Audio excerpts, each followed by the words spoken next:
The gallery is almost empty. Just the soft shuffle of footsteps on polished floor, a distant murmur from another room, and in front of me, this huge bronze drum.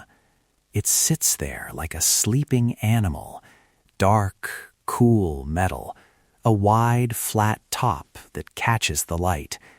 I reach out and trace the rim with my fingertips. It feels surprisingly smooth, worn by centuries of hands, and maybe raindrops. Right in the center, a starburst pattern radiates outward, like a frozen splash on water. I stand there and I imagine the first time someone struck this drum. One deep, steady blow. The sound rolling out over misty hills, scattering birds from the trees, bouncing off rice fields, calling people together, long before anyone had ever seen the towers of Angkor. A voice made of metal, carrying news, prayers, maybe even warnings, from one community to another. And as I'm staring at the little frogs and birds cast into the surface, it hits me.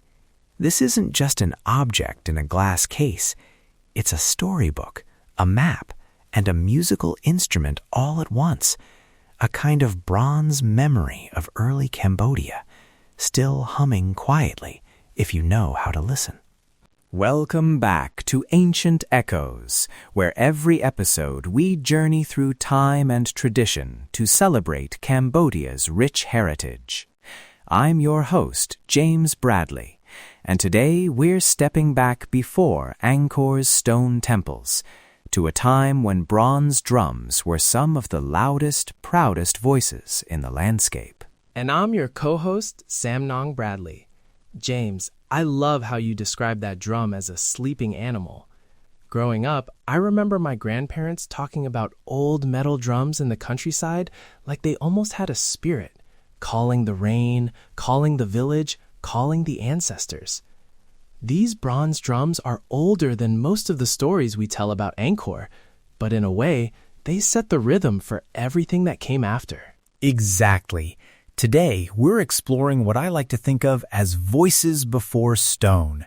We're going to talk about what these ancient bronze drums actually are, how they were made without modern tools, and how to read the little worlds cast onto their surfaces. Frogs, boats, warriors, dancers, even stars. We'll also get into how communities might have used them in rituals and everyday life, why they sometimes turn up buried in rice fields or sitting quietly in village shrines, and how you can recognize one the next time you're in a museum or scrolling through photos from a trip to Cambodia. And because this is Ancient Echoes, we'll keep everything grounded in stories. Think less technical lecture, more gathering around a drum at dusk, passing it hand to hand and asking, who made this? What did they believe? What did they hear when it rang out across the water? So, Samnang, let's start simple. When we say ancient bronze drum in Cambodia, what on earth are we talking about? Because some listeners might be picturing the modern drums they see in village music or temple orchestras. That's such an important distinction. When we talk about these ancient bronze drums, we are not talking about the wooden drums wrapped in leather that you see in today's pagodas or wedding bands. Those are part of living musical traditions. These bronze drums are much older. Many were made centuries before Angkor rose, some over 2,000 years ago. They're heavy, cast entirely in bronze, and often as wide as a small table. Instead of being hung on a stand, many have a flat, decorated top that you can strike. So imagine something that looks almost like a metal altar, but it sings when you hit it. And they're not only Cambodian, right? They're part of a wider Southeast Asian story. Yes, archaeologists have found similar drums across what is now Vietnam, Laos, Thailand, southern China, and of course Cambodia. Sometimes you'll hear people talk about Dong San drums, or bronze drums of the Red River and Mekong regions. These weren't casual musical toys. They were prestige objects, ritual tools, and status symbols that traveled along rivers and trade routes.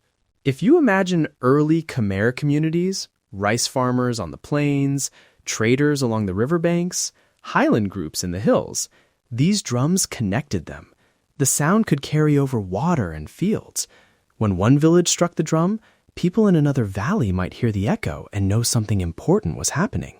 So they're like these portable metal monuments, part instrument, part symbol of power. Exactly. If you were a leader who controlled a drum, you weren't just the person who owned a big piece of bronze. You were the one who could literally call people together. That's why archaeologists get excited when they find a drum in an early burial or hidden along an old riverbank. It tells us this was a community with enough resources, metal and social organization, to cast something that big and to make it mean something. I love that image, a drum as a kind of loud announcement that says, we're here, we're organized, and we can turn earth and fire into sound. You mentioned metal and fire, which brings us to one of my favorite parts. I know some listeners hear casting bronze and immediately think, oh no, this is going to get very technical, very fast. But actually, the process is wild and kind of beautiful. It really is. Let's picture it step by step, without any fancy terms. First, you need your ingredients, copper and tin.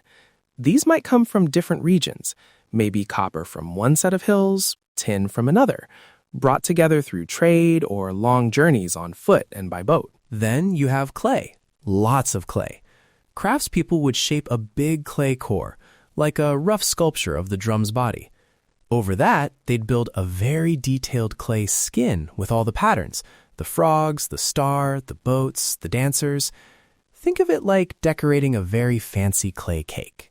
A cake that could crush your toes if you dropped it. Exactly. A very dangerous cake. Now, between the core and the outer decorated clay, they leave a thin space. That empty space is where the molten bronze will flow. So the whole thing becomes like a giant mold, a clay oven with art on the inside. Then comes the fire. They build a furnace, feed it with charcoal, and pump it with air using bellows. You can imagine the noise. The roaring fire, the rushing air, people shouting instructions. When the copper and tin melt together into glowing liquid bronze, they carefully pour it into the mold through channels they've prepared. This part always amazes me. No digital thermometers, no steel safety helmets, just experience, observation, and a lot of trust in the team. One mistake, and you ruin not just the drum, but months of work. Yes, and that's why we think these casting events might have been special occasions themselves. Imagine the glow of the furnace at night, the nervous excitement. Maybe there were prayers, offerings, protective rituals. You're asking fire and metal to obey you. In many cultures, that's almost like asking a spirit for a favor. Once the bronze cools and hardens, the team breaks open the outer clay layer, and there, if everything went well, is a new drum. You'd still need to polish it, maybe add some fine details, but the basic shape and the designs are all there. It's like opening a kiln and finding a perfectly baked pot, except this pot can thunder. And archaeologists actually find traces of this process, right? Bits of mold, broken casting sites? They do. Excavations sometimes uncover fragments of clay molds that match drum decorations, or clusters of metal slag, waste from smelting, that tell us people were working with bronze nearby. So we're not just imagining this. We have little puzzle pieces on the ground that line up with the finished drums in museums. Okay, so we've summoned this dangerous bronze cake from the fire. Let's walk around it and really look. Because for me, the magic is when you start noticing the tiny details on the surface. Yes, this is where the drum turns into a storybook. If you're in a museum or a temple and you see one, start at the center of the top. Many have a star or sunburst motif, rays spreading outward. People often interpret this as the sun, a symbol of light, power. maybe even the center of the world for thy community. From there, look at the rings around the star. You might see boats with people standing inside, some holding spears or oars. These could be scenes of travel, warfare, or ritual journeys. Considering how important rivers were in this region, it makes sense that boats would be front and center in their imagination. I remember the first time I noticed a row of tiny warriors marching around a drum. At first, they looked like just lines and lumps, but once someone pointed out the helmets and the weapons, I couldn't unsee it. Suddenly, this quiet object had movement, direction, and a story.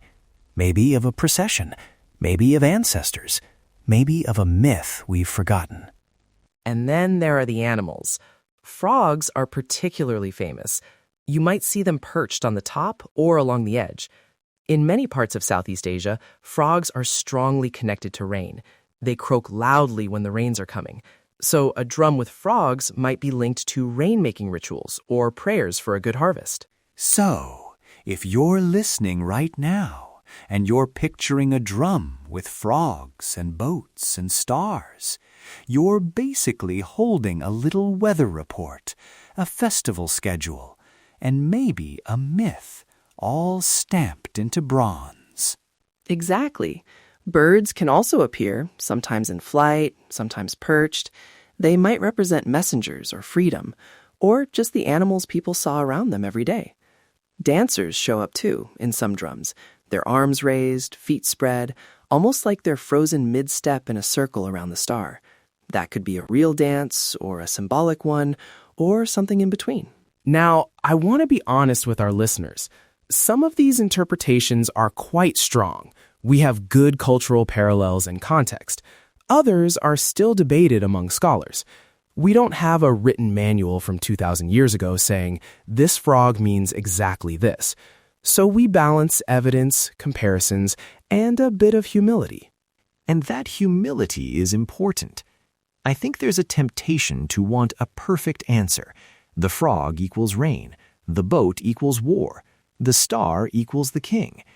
But part of the beauty is that a single drum might carry layers of meaning, practical, spiritual, artistic, all at once. Yes, and when you stand in front of one, you can almost feel those layers. Even if you don't know the exact story, you know that someone thought carefully about what to put there. They weren't just doodling, they were encoding their world, the things that fed them, scared them, united them, into metal. Which brings us to how these drums were actually used, because they weren't just decorative, they were loud. Samnang, what are some of the ways communities might have woven these drums into daily life and sacred time? Let's start with the sound. Imagine a village at the edge of the rice fields, early morning mist. Someone climbs up to the communal house or a raised platform, lifts a wooden beater, and strikes the drum. The first note is like a shock, deep, metallic, spreading out in waves. Birds lift from the trees, dogs bark, children wake up. People recognize that tone the way we recognize a phone notification today. That sound could signal many things: a ritual beginning, a meeting, a warning of danger, the arrival of guests. It might accompany offerings to spirits or ancestors, especially when asking for rain or protection for the crops.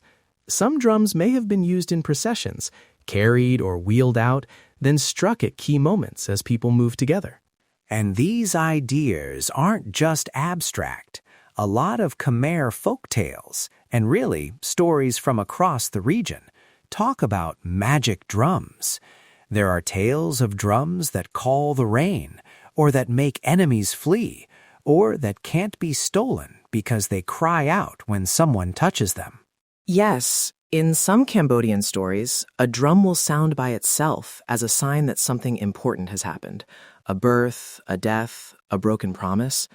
When I was a child, I heard an old story from a village elder about a drum hidden in the earth that would beat whenever the community was in danger. No one ever dug it up in the story, but everyone knew it was there, listening. That image of a drum under the soil, quietly guarding a village, gives me chills. And it connects to something very real. Many ancient bronze drums have literally been found buried, sometimes in fields, sometimes near old riverbanks, sometimes under houses. Right. Farmers plowing a field might hit something hard and discover the rim of a drum. Or during floods, erosion can expose a bit of bronze on a riverbank. Imagine working your field and suddenly seeing a circle of metal with frogs or boats on it staring back at you from the mud. Over time, some of these found drums make their way into museums, where conservators clean and study them. Others end up in village shrines or pagodas, sometimes placed on a small platform with incense and flowers. You might see people touching them gently, making small offerings. Even if they don't know the exact age, they sense that this is an object with deep memory. If you're listening and planning a trip to Cambodia, or maybe you're already here, this is where it gets practical. Samnang, what should someone look for if they want to spot an ancient bronze drum in a museum or a local shrine? Great question. First, look for that flat, wide top with a central star or circular pattern. That's a big clue. Second, notice the material. These drums are all metal, usually a dark brown or greenish bronze from age, not wood with animal skin. Third, check the sides, ancient bronze drum, or something in that family. In museums, labels might mention terms like bronze drum, Dongsan style, or early historic Southeast Asia. In village spaces, there may be no label at all, just local knowledge. If it feels appropriate and respectful, you can ask a caretaker or elder, "Do you know where this drum came from? How do people here think about it?" The stories you hear can be as valuable as any scholarly book. And if you want to go even deeper, we'll be sharing some simple diagrams and close-up photos of drum motifs on Samnang's YouTube channel. You can pause, zoom in, trace the frogs and boats with your eyes, and then compare them to what you see on your next museum visit. Yes, and we'll also upload a short recording of a bronze drum being struck. It's one thing to talk about the sound. It's another to feel that low vibration through your headphones, especially if you close your eyes and imagine the landscape it once echoed across. Before we wrap up, I'd love to hear from our listeners. If you've ever seen a bronze drum, or something you think might be one, in Cambodia or anywhere in the world, share it with us.